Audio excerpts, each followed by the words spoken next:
Norman Wiard. W-I-A-R-D. Okay. All right. This weird. he called this a 12-pounder, and he called it his little brother a 6-pounder. And it's rifled with left-hand twist. And all these guns that I'm talking about, we fired. So left-hand twist, is that just different than everything else? Is it all? In my personal view of Norman Wiard, he's different. If you had a right-hand twist, which everybody did, I'm going to go left-hand twist. Very few had left-hand twist. Norman was one.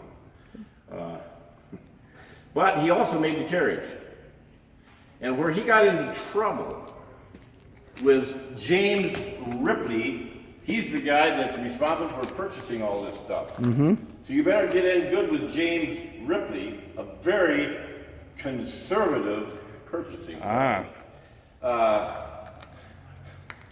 He didn't. He went to the Harper's Weekly and published many articles on how absolutely terrible these old gun carriages are, and his is the best.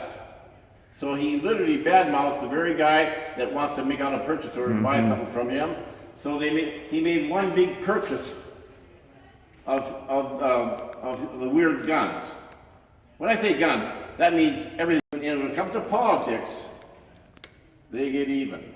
Mm-hmm. So James Ripley, and you've seen pictures of the Washington Navy Yards where it shows rows and rows and rows of weird guns and equipment.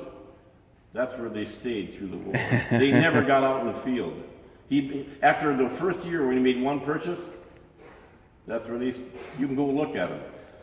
The weirds that did get in the field were all bought by individual states, militias. Yep. And most of the weird you find is at China, early war. So anyway, by the way, his equipment is good. We fired it. In fact, right behind you, you see that newspaper, the Cincinnati Daily? I do indeed. That's 1,000 yards. Okay, that's and amazing. And 1,000 yards, that newspaper is a white dot. Yeah. And it's all open sites. And so we're the first ones to get 3 of them right on the newspaper. That's very impressive. That's this little guy right here. At 50 yards, that'd be impressive with the grouping. Tell me a little bit about the sights. All right, the sights they're brass sights. In this case, you can see the hole in there. It's like a rod that goes down through the hole, and you adjust it up and down for elevation. And then there is a windage adjustment on the sight, lateral windage deal. And then obviously the front sight. All right, he come up with a hooded sight.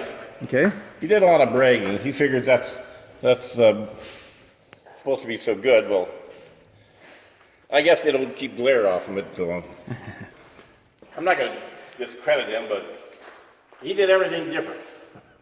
I mean, look at his wheels. You don't use wooden hubs. You use cast iron hubs. Interesting.